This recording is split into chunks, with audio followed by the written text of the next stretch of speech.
My Diary is a Day Ahead of Me by nslewis. After the incident, my therapist urged me to keep a diary. The incident occurred last year, and, long story short, involved me attempting to burn down the local Catholic church in the middle of the night. The fallout from that adventure was handled discreetly, as such things usually are when you have wealthy parents. But I did not get off scot-free, and had to endure various forms of punishment. Chief among them, having to keep a goddamn diary. Kate, my therapist, who happened to be my father's chum, had said, "Your reluctance to talk about your feelings, I believe, is a large part of why you act out. And since you clearly have trust issues, perhaps we can kill two birds with one stone, as they say, and you can keep a journal where you talk to yourself about what happens every day and how you feel about it. Perhaps once you learn to trust yourself, you can start to trust others. And then you can talk to them, and then you can talk to them about your feelings." All I ever wrote in that diary was a bunch of bullshit that I thought would make my parents, who snuck into my room every day to read the thing, satisfied enough to leave me alone. That's all I ever wrote in it anyway.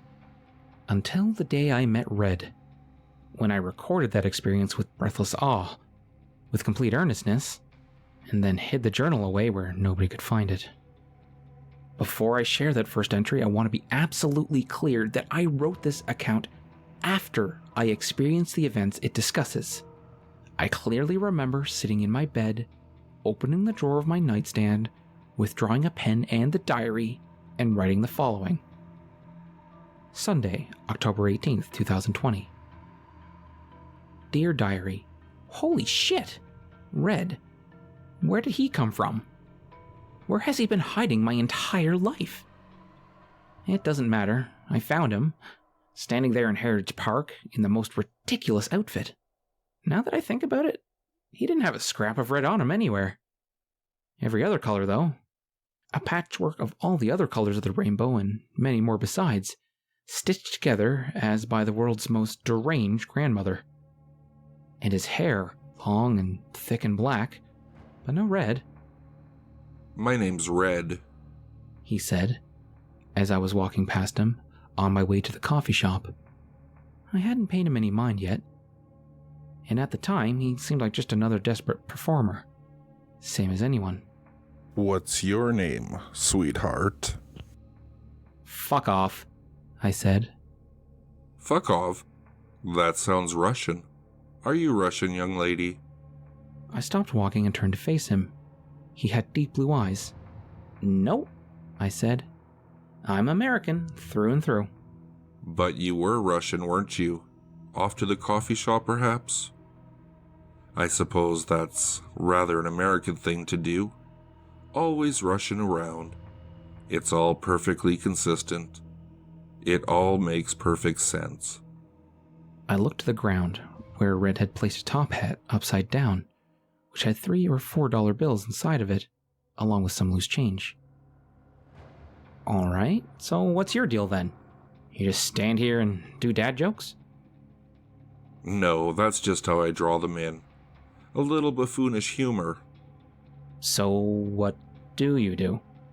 I asked, deciding that if he didn't give a good enough answer, I'd keep walking. Many things, young lady, many things. But for you I will show you things as they truly are, not as people pretend them to be. It's not a talent I used often, but something about you tells me that you're ready to see through the facade. Am I right? I suppose that I was in for a cheap magic trick or something like that, but had to, sadly, admit to myself that this was already the most interesting thing that had happened to me in several weeks. "Sure," I said. Good. Now look over yonder. Red swung his multicolored arm out and pointed at a man jogging through the park. There was nothing unusual about the man. He was very fit and attractive, dressed in a tank top that barely contained his bulging muscles, and he was dripping with sweat, listening to music of some kind. Or maybe just an inspirational recording of his own voice saying, You are an incredible specimen. Nothing can stop you. In short, he made my stomach turn. But then most people did that. So? I asked, turning back to Red. Did you really look? Try again. I sighed with disappointment. Don't know what I thought would happen, but looked again at the jogging man. This time, he was quite different. Now he was simian, looking for all the world like a giant monkey, with a monkey face and monkey limbs. He was dressed in the same sort of absurd garb that Red was wearing, with tattered bits of blue and yellow and pink flapping around. As he moved along in a waddle, lifting each leg high and bringing it down somewhere off to the side, like a big, awkward crab monkey clown. I laughed, partly out of shock and partly out of delight. How did you do that? I asked. That man is your sidekick, no? And you had a monkey hiding in the bushes that he switched out when I wasn't looking. Not at all, dear. The monkey is the man. I have, as promised, merely shown you things as they really are. Or rather, things as they are beneath the first layer. It's what you've always suspected, isn't it? That the world is full of people pretending to be something they're not. That once you strip the pretense away, people are simply dumb monkeys waddling through life in a comically exaggerated fashion without any real purpose. You can sense that it's true. But the deceit is great enough to trick your very eyes. You see men and women, dressed to the nines, approaching life with a deadly seriousness. And you begin to doubt yourself. Well, doubt yourself no more. You have seen the truth. An eerie feeling passed over me, and for a moment, I believed what he said. But when I looked at the jogging man for the third time, he was only that. A man going on a late morning jog. No, really, how did you do that? Would you like to see even deeper? Yes, I said without hesitation. Then come back tomorrow, same place, same time. I will, I said. Then I remembered that I had school. I was down to my final warning and couldn't afford to miss another class. Oh, shit, I can't. Will you be here later in the afternoon? I will certainly try to be. For now, I must move on. Red bent down, scooped the money out of his hat, and stuffed it into an enormous pocket. I felt a sudden pang of guilt, as I didn't have any cash with which to reward this man for so thoroughly entertaining me. I'm sorry, I said. But I don't have any money on me. Just a credit card. I'll bring some tomorrow, I promise. Think nothing of it, young lady, said Red, flipping the hat through the air and catching it expertly on top of his head. I do hope to see you tomorrow. Then he turned and waddled off through the park. I stood there for a long time, full of wonder, trying to figure out how he had done it. In the end, I decided it didn't matter and went ahead to the coffee shop. As I was waiting in line, I began to picture the people around me as clownish monkeys, the same as the jogging man in the park. I had to hold my hand over my mouth to keep from erupting in laughter. Now I am here in bed, and I have not stopped thinking about Red all day. His magic trick was quite possibly the delight of my life. Certainly the best thing that's happened to me in years and years. A splash of colorful paint across a dull and dreary canvas of lifeless grays. I absolutely cannot wait to see him again and discover what else he has in store for me. I truly doubt anything can top what he's already done. Well, we'll see. Meanwhile, I have no choice but to contain my excitement and wait until after school tomorrow. Unless I don't. I'll get in trouble, but what does it matter? It's a world full of monkey clowns. What's the worst they can do to me? Throw a pie in my face?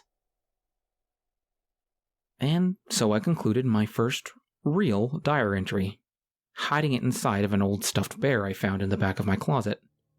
Then I settled into bed and tried to go to sleep. My excitement made that difficult, but I also felt a deep and easy peace that I hadn't known for a long time. I had a friend. Somebody who understood the world as I understood it, and was delightfully entertaining as well. And so I finally sunk into sleep, and dreamt of a carnival deep in the wild, primordial swamp where reptiles crawled out of the murky depths and devoured mountains of cotton candy.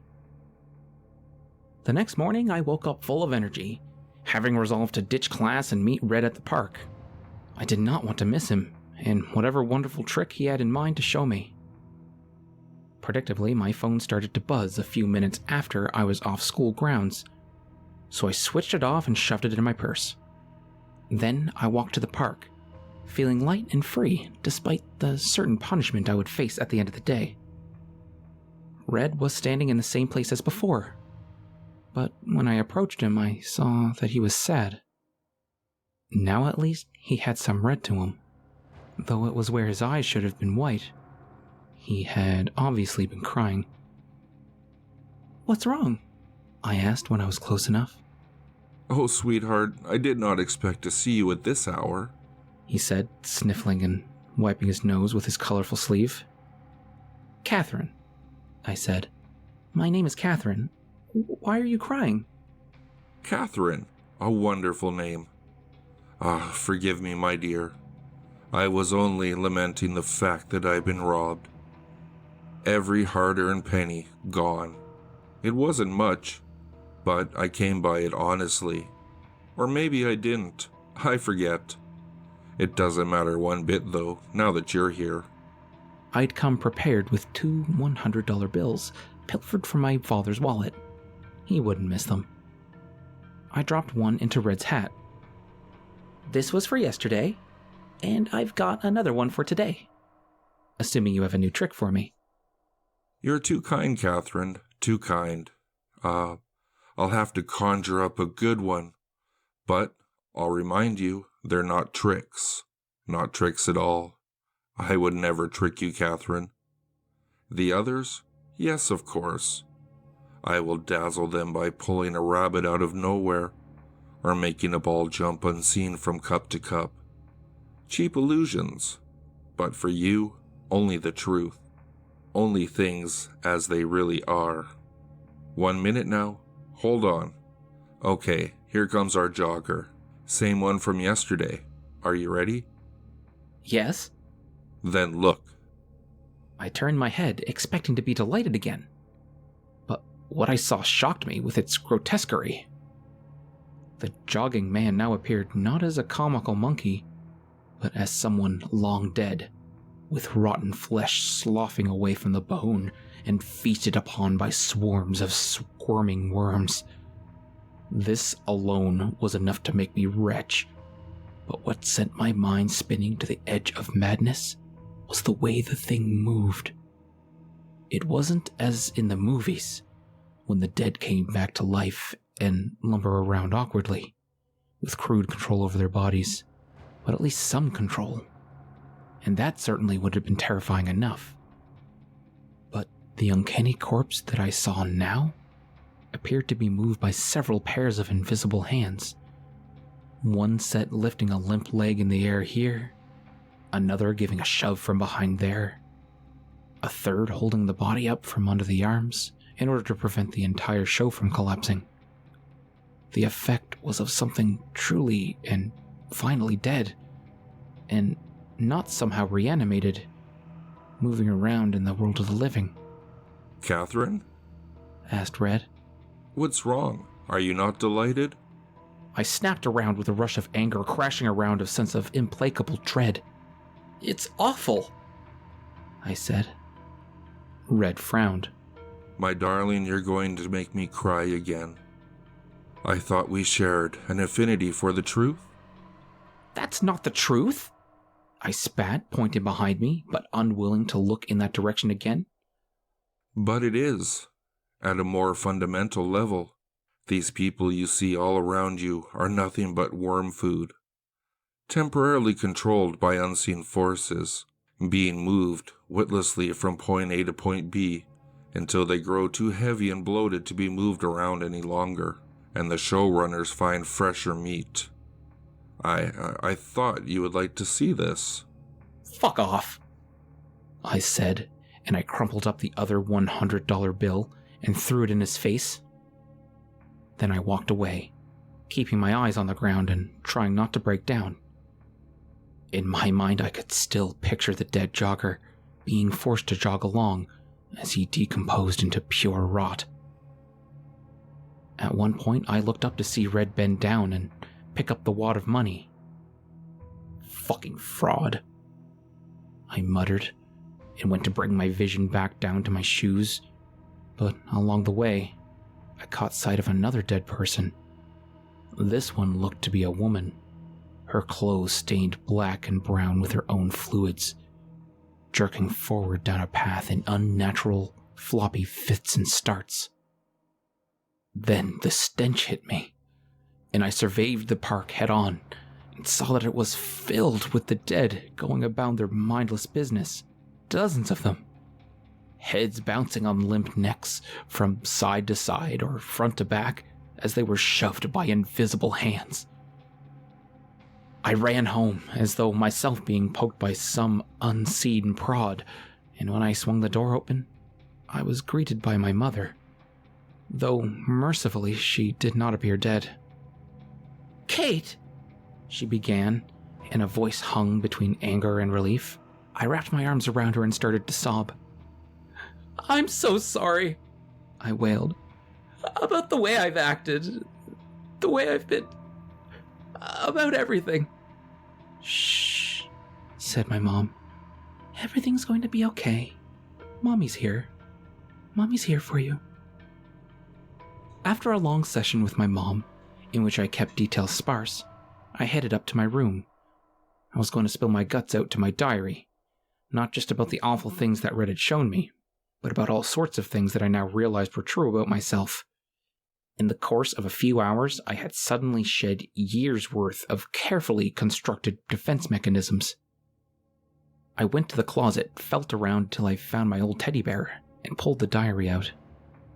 I took it over to my bed, where I propped up some pillows and settled in to write my epic confessional. I flipped through the series of lies I had felt so clever in creating, until I got to the previous day's entry. Sunday, the day I met Red. I cringed as I glanced over those words, then hurriedly turned the page. It was already filled in. What the fuck? I lifted the journal up to my face and squinted. It was my own handwriting, my own style too. Dear Diary, today was fucked up. That was exactly how I intended to begin the entry. Absurdly, I turned my eyes to my right hand, as if I would find some kind of answer etched into my palm. I didn't, of course. There was just the usual pattern of creases and whorls. I stared at it for a long time, until it began to look strange, like an alien creature onto itself. Then I snapped out of it, took a deep breath, and read the rest of the entry. It described my day exactly, starting with the excitement I had felt in seeing Red again, and ending with me coming up to my room to write it all down. When I had finished reading, I closed the diary, got up, and replaced it in the teddy bear. I tried not to think about it. For the next 3 days, I was a model citizen. I groveled at the principal's feet in complete earnestness for another chance. I did all my homework and ate all my veggies. I refrained from making sarcastic remarks and even from smoking weed. Seeing those corpses jostled around by invisible masters had shaken me to my core. Suddenly, life seemed worthwhile to me, even if it meant doing all of the things that appeared ridiculous and pointless before. Maybe especially if it meant doing all that. The mundane was a talisman to be wielded against death, if only because going through the motions meant avoiding thinking about it all. At the end of the 3rd day of my reformed life, Thursday, I decided to revisit my diary. I had brushed aside the previous incident as a trick of my overstressed mind. I must have written that entry in a daze, and then, when I came back to myself, forgotten all about it. But there was no rationalizing away what came next. I opened the journal and flipped it to the last entry. It was for Friday, October 23rd, which is to say, the future. It was, again, written in my own hand, in my own voice. It was a long, rambling chapter about how my father had had a heart attack. It had been a non-fatal one, I wrote, but it still fucked me up. I'd visited him in the hospital during mealtime, and he had been eating a fruit cup. But he looked like all those people in the park. Dead, crawling with worms, with some force lifting his dead hand and awkwardly shoving a spoonful of fruit into his mouth.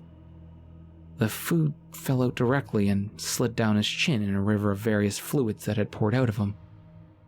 I blinked and he was alive again.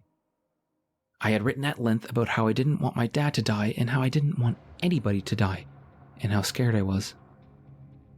I read all of this in a state of shock, but even by the end of it, it was possible to explain away if I tried hard enough. Red's cheap magic trick had simply gotten too deep in my brain. I was imagining things that hadn't happened, writing things about these imaginings, and then forgetting having written them. But when, on Friday, my father had a non-fatal heart attack, and I visited him in the hospital, where he appeared dead to me for a moment, like I said, there was no rationalizing that away. My father returned home on Saturday, and despite him having just come within an inch of death, I do think he was in better shape than me. To put it mildly, I had a lot on my mind. There were the visions of corpses that Red had shown me, which haunted me at random moments throughout the day and in my dreams. Then there was my father's cardiac event, which just drove it home even deeper how fragile and precious everything was, despite the layers of gristle I had piled up around my psyche to protect me from this realization. Next, of course, there was the fact that my fucking diary was somehow filling itself in a day ahead of time. These added together were bad enough, but there was something else too, on top of it all. It was a feeling in my stomach and my throat, a thought clawing at the back of my mind, that what Red had shown me was more real than the reality I saw, and that there were things more real than even that, and that it was all terrible. I would look at a shadow, and it would seem to hold more substance than whatever was casting it, and I sensed that it contained depths that nobody understood or was capable of understanding. I spent the better part of Saturday in my room alone, trying to hold it together, but feeling always on the verge of cracking apart into jagged pieces of incoherence. I dug out some pills that I had been prescribed but declined to take, and now swallowed 2 of them. When those failed to have any effect, I snuck down the hall to my parents' bedroom and rifled through their medicine cabinet until I found something stronger. And if it had all ended there, I think I might have been able, in time, to cope. The pills did their trick and knocked my ass out. I awoke late in the morning on Sunday, still feeling the pleasant haze of the drugs. I felt protected, as if nothing could hurt me. It was then that I decided it would be a good idea to look through my diary again. It can't hurt you, I told myself. And now I have been sitting on my bed for hours, trembling, dead sober. Or am I? Is this really happening? It feels as real as anything that's ever happened to me. But has that all been real? I don't know. All I know is when I opened my diary, this is what was waiting for me on the last page. Monday, October 26th, 2020. Dear Kate, I don't think it matters what you do. Red will find you. And when he finds you, I would suggest not trying to escape. Maybe you'll be luckier than I was, but if you're not, you're better off not fighting. He tells me that our suffering is in proportion to how much we struggle against it. He's going to take me now to the church. The same one that I tried to burn down last year. He thinks that's very funny. He says that flames dance everywhere all the time, and that they define the limits of the world, and that once I see them, once I really see them, he is going to take me past the flames, he says, and show me something more beautiful than I can comprehend. He says that there's nothing to be afraid of. But I'm afraid. I'm really fucking afraid. I am too, Kate. Jesus fucking Christ, I am too.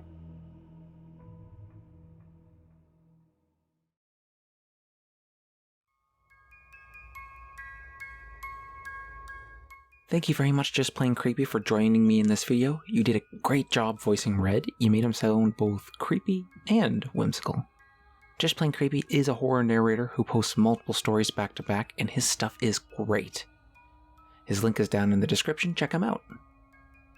If you liked the video, please leave a like and subscribe to the channel if you're new.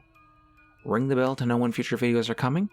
I also upload every video to my podcast, the SilverThreads podcast. Story submissions are welcome as well and can be sent to storiesforsilverthreads@gmail.com. Thank you all for listening, and I'll see you next time with another story.